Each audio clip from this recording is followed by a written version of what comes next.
Sponsor an orphan, and you'll help support a vulnerable child to have the education they've always dreamed of, so they can build a brighter future. You'll be feeding a hungry stomach and a hungry mind with knowledge that will last them a lifetime. That's the power of an education. Sponsor an orphan now with Islamic Relief. Assalamu alaikum rahmatullahi wa barakatuh, everybody. This is your brother, Preacher Moss, the host of the ShOUT Show, the SOS. Hope everybody's having a great Thursday. Looks like it's going to be a hot one around the country. It's going to be a hot one, definitely where I am, definitely where other parts of the country. We tell everybody to please take it easy in that heat. The heat is not going anywhere. So guess what? You might not want to go anywhere until it gets a little bit cooler. That's number one. Number two, I want to give a shout out to Brother ShOUT from Iman in Chicago, who was in a bad accident. So we'll make sure that we're going to send some du'as out his way. As well, I want to give a shout out to just some of the kids that are getting out of school this week. I know I want to give a shout out to my little nephew who is out there doing the best he can and working hard and just trying to be productive, man. There's so much to be said about producing positive efforts during the summer, and us as adults, providing solid support for these kids for the things they're doing. My nephew plays violin, he's in science club, he's in New York right now, he's doing all these wonderful things, and it's just wonderful to see not just my nephew flourish, but everybody, kids need to flourish. During the summertime, it used to be a thing where we got so excited about the summertime. Not because it was the summertime we were out of school, but, we were all really being jazzed up to work. You had summer job programs and things like that. And that's what permeated the city, not just the parents working, but really kids being able to go out and earn their own check. A big fan of the, excuse me, of the Marion Berry summer jobs program. And just seeing how it changed the nature and the dynamic of the young kids, man. They it wasn't like you're on the street like these days. And it's sad. These days, a lot of kids, they're looking for jobs, but because of the economy, the older people are occupying some of the jobs that the kids used to get. And then on top of that, just the constant grind of trying to be a child or a young adult, an adolescent, or a teen, trying to work if you wait through this myriad of chaos and bad decision making from our politicians and our leaders. So that makes it that much tougher. Now, I brought all of that up to talk about the topic that we're going to talk about, which is the Honorable Elijah Muhammad was right. Yesterday, when you tuned in to the value of zero, or the value of nothing, however you want to look at it. And we started talking about the markets, how people were very price sensitive about their markets, as opposed to understanding what a value was. It was very much the same for people like the Honorable Elijah Muhammad. When you don't have a lot of money, or you don't have a lot of gravitas, or what we say social capital, what it is you look at is what is the overall value assessment for what you're talking about and the audience in which you're speaking. Now, you had several groups that around that time. You had, of course, Lost Foundation of Islam. You had the 5 Percenters later on.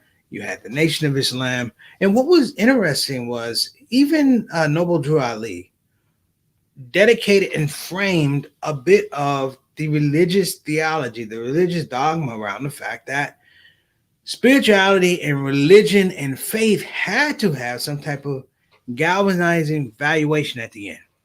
So they talked about land, if you will. And this is how sophisticated they are. They talked about land at a time when they weren't talking about real estate. They weren't talking about fixer-uppers and things like that. They were talking about how do we frame our existence. And the first thing they came with was we need to be able to own our surroundings. So you had a lot of narrative about owning land. I think we talked about the brothers that bought all that land down in, I think it was Mississippi, and the white people found out that it was black folk buying that land and they lost their minds. We talk about that, but there's a connection to it because the narrative is a thing that grows it out. The idea of do for self is directly connected to the fact that he openly talked about we might have to have separation of death. Okay, I'm not going to run over this time, Satana. We're going to go ahead and start the show. This is Preacher Moss on the SOS talking about the Honorable Elijah Muhammad was right.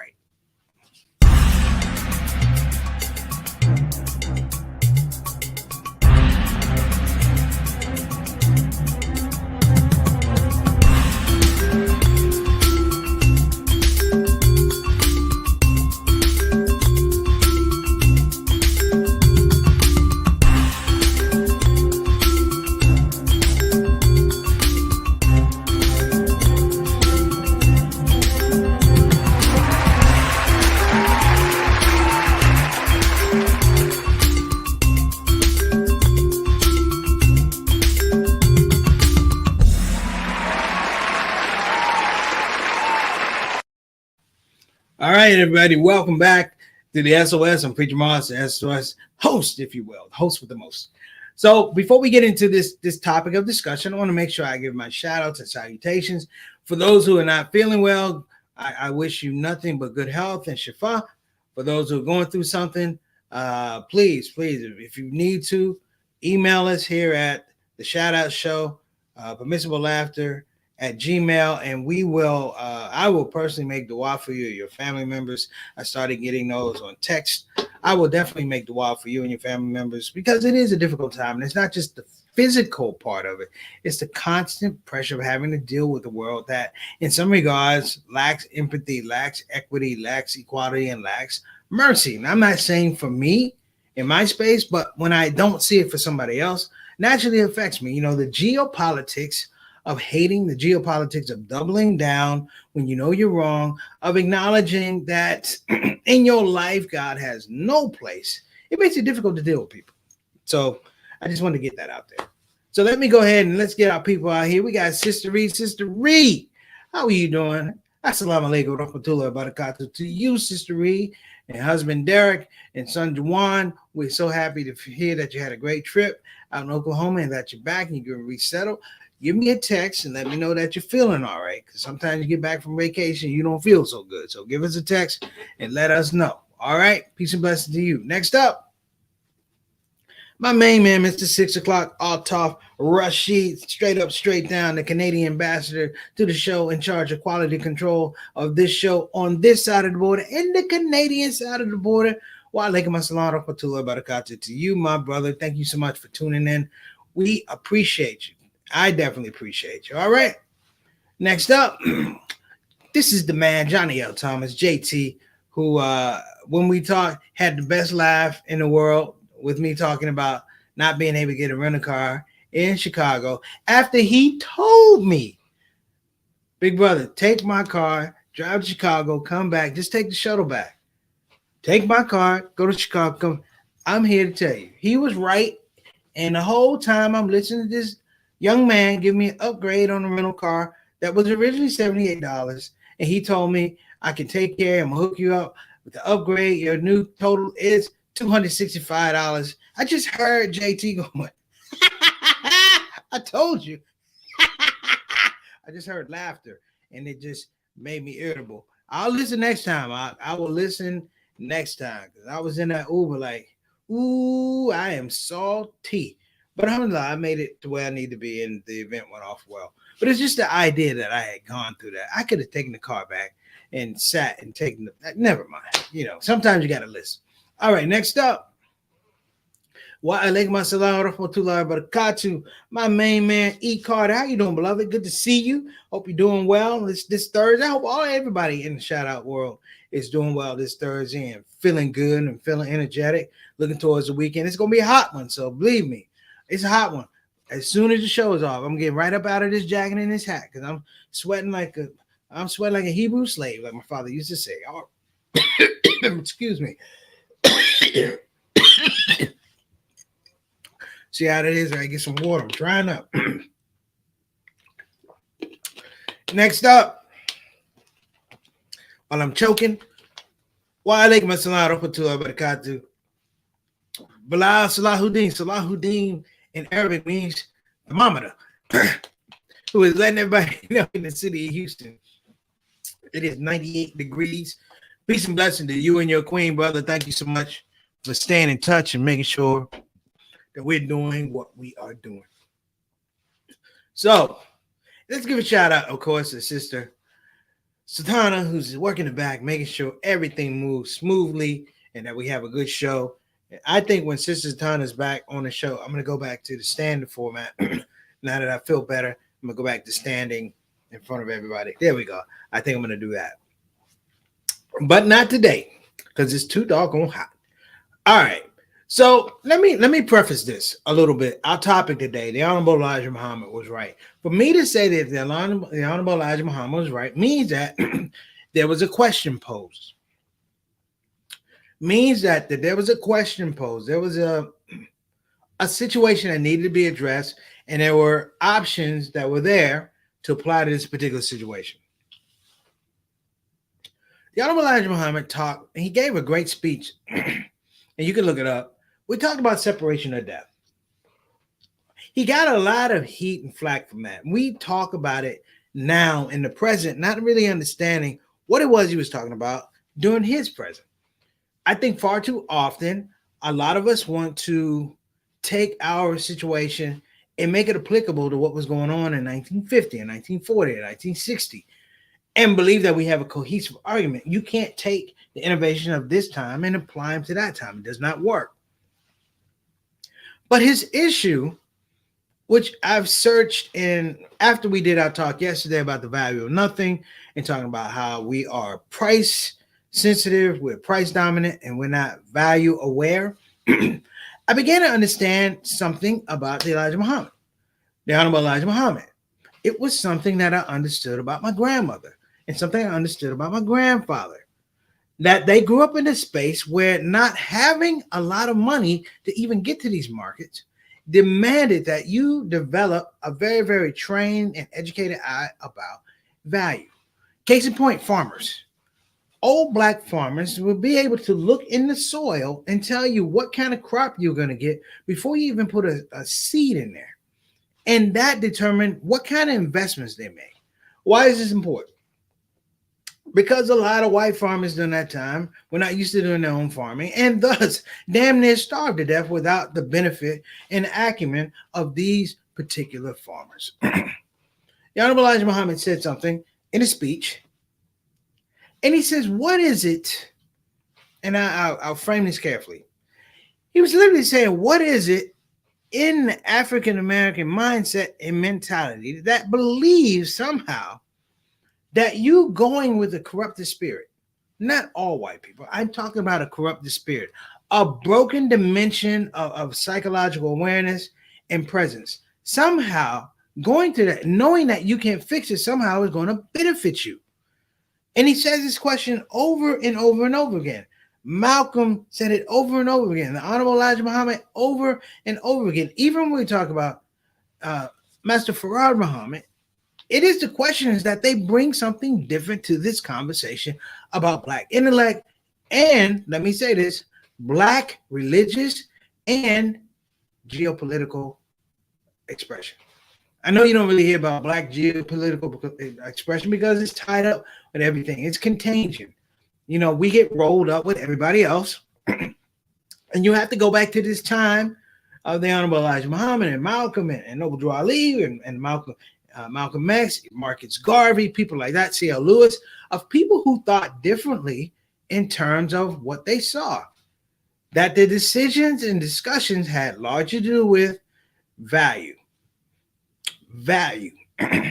You know, we have a community that's a very rare community because we're somewhat in the same situation. If you look around our community, very few new masjids are being built. You say why? Very few masjids are being built. You say why? Is it because we don't have the wherewithal to build them? Is it because we don't have the financial capacity to build them? Or is it because we have not invested in a full-on plan? Per se, it shouldn't be one masjid that's upgrading. It should be 15 masjids that are upgrading. And the overall scope is the fact that we have a very direct and formulated strategy for all 15 masjids to be built. When you do construction, and you can correct me on this, anybody can jump in, but when you do construction, like a new development, the way a new development works is the bank finances a certain amount of houses. So we're gonna finance this amount of houses, 100 houses. Now the development may be 500 or 600 houses, but the bank says, here's what you're gonna build for 100 houses. Once you build those houses and once you sell those houses, which involve mortgages, closing costs, all kind of economy that's moving forward, real estate fees, taxes, is generating taxes for the state. Once you do that, I'm going to give you the rest of the money to go out and, of course, build more houses. Now, we would say in our neighborhood, it's called show improve. But we are the masters of show improve. We are clearly, and this is something I want everybody to remember, because it didn't hit me till really late last night when I had really bad dreams, but that's a whole nother story. It was this idea, brothers and sisters, that the separation that he was talking about had little to do with physical separation from white people. It had to do with separating mindsets. And if you can master separating mindsets, which had so much to do with discipline and really having an ideological component to everything that you were doing, that somehow the integrity had to be built in. It didn't have to be perfect, but it had to be built in, that it would distinguish itself characteristically wise from everything else that was out there. Think about leaders. Think about all our great leaders, Muslim, non-Muslim. What is it that they have that's a DNA, that's a common DNA? The common DNA is structurally and character-wise, everything they did moved them away from what was the norm. And moving away from the norm, the separation, which we will, allowed them to grow stronger, allowed them to speak to more people, affect more lives, and in fact, build more leaders. So when you talk about Elijah Muhammad, was he right? He was right. Because the separation, which is really important, the separation that we're talking about needs to be readdressed. One of the things that happens when we have an uproar, a George Floyd or Ahmaud Arbery or something that gets us emotional, he addresses, the trick is white America, white supremacy, the government has a response to us. It's a very conciliatory tone to us. And it's a conciliatory tone because they know that they're going to address the emotional response. They're going to address the emotional response as an alternative to really dealing with the Black intellectual capacity that's producing that response. That out of this same thing, we can build industry. Out of the same thing, we can build houses, schools, all of that. Think about the trauma, the ongoing trauma of racism and slavery and all of these. Think about that. And the minute it's over in less than 100 years, African Americans, not in a huge collective, but in a mind space where there's a stream of consciousness, build schools, build businesses. This is what he's talking about. And as a young Black man in Sandersville, Georgia, he had to see it. But he also had to see the destruction that came along with it. The people that didn't want those things to be true for African Americans and predominantly people of color. So listen, we're going to be right back. Stick with us. We're talking about the Elijah Muhammad. Elijah Muhammad was right. We'll be right back. Assalamu alaikum.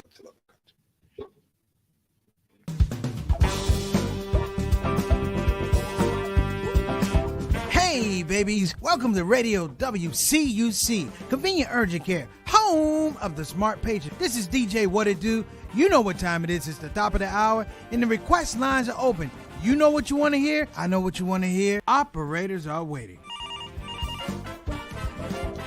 I just got to hear don't get the COVID. Don't get get the COVID. Put your mask back on. The Delta COVID, more contagious than before. Don't get the COVID. Go on and get the vaccine. You know that it can keep you safe.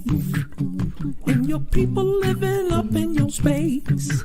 Don't get the COVID. You need to wash your hands. The Delta COVID is more deadly than before. Don't get the COVID. Go on and get your vaccine. You know that it can keep you from dying. Don't leave your family all alone and crying. Don't get the COVID. We invite you to join our fight against COVID and against misinformation. It's time to listen to the doctors and trust the science. When I think of people dying that don't have to die, it makes me sad. Now's the time to be sober. Together we can make this thing over. Let's fight the COVID. Convenient urgent care, home of the smart patient. Shout out to Convenient Urgent Care. We have another person. Got Sister Ike all the way from Indonesia. Assalamu alaikum warahmatullahi wabarakatuh to you. Thank you so much for joining us on the podcast. So listen, I'm talking about Elijah Muhammad being right, talking about the condition and the treatment for African Americans.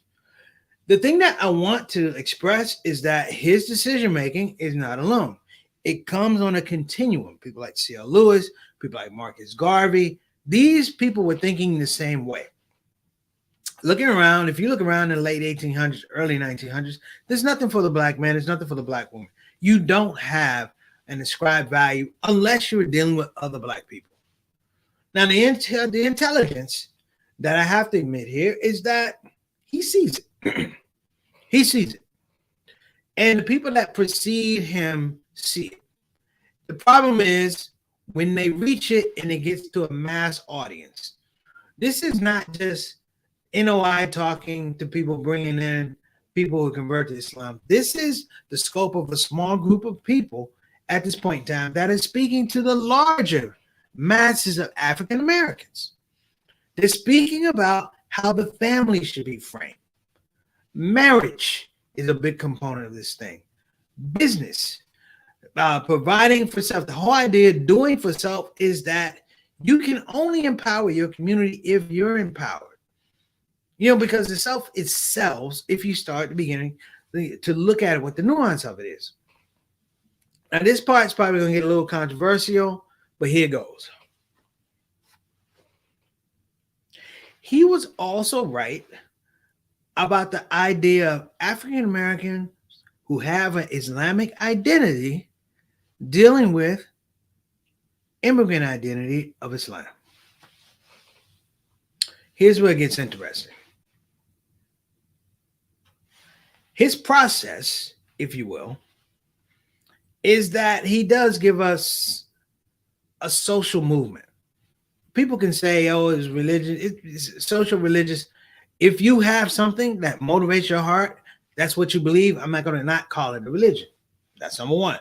Number two is he sees far enough whereby he moves from this contingent of people who are somehow traumatized and come to the religion of Al-Islam, and he expands it to people who are not traumatized, people who are in college, people who have businesses, people who are larger than life. That's how you get a Malcolm X. That's how you get a Ben Chavis later.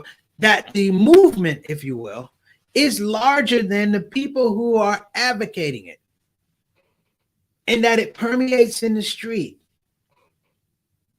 And the lesson, if you understood, is that that couldn't be interrupted.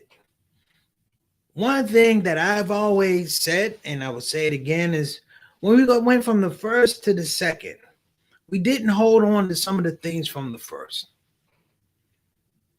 And because we didn't hold on to some of the things from the first, we lost a lot of potential affinity and love from the African American community as a whole. The WD community should be a lot stronger. I'm saying this right here. We should be a lot stronger. We should be a lot more empowered.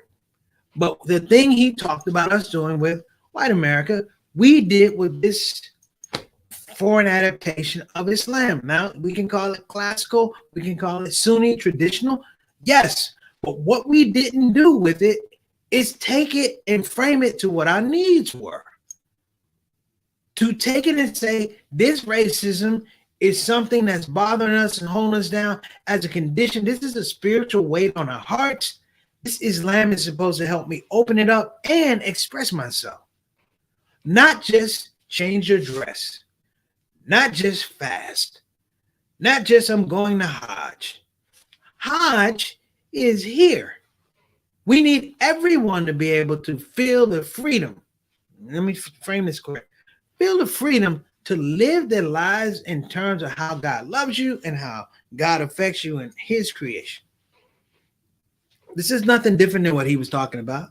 He wasn't talking about blasphemy. He wasn't talking about alcohol, da-da-da. And people can say, well, what about his character and da-da-da? Listen, I'm not saying the man was perfect. I'm saying he's a human being. Same as you are, the same as I am.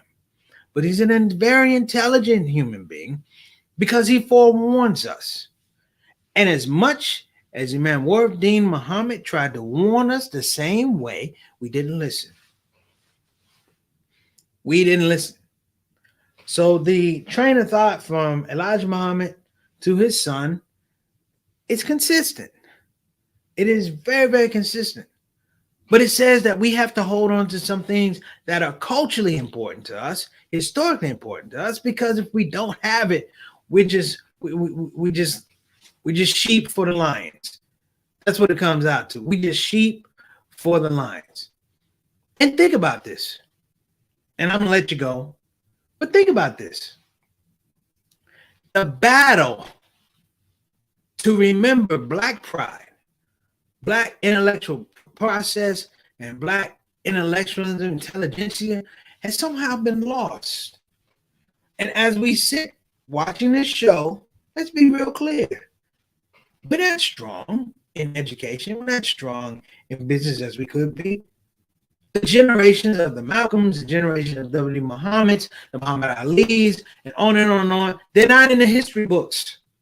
So our Black children will go to school and not learn about the struggle of African Americans, thinking that the way school is right now, and I sit with these white kids and Latino kids, this is the way it's always been.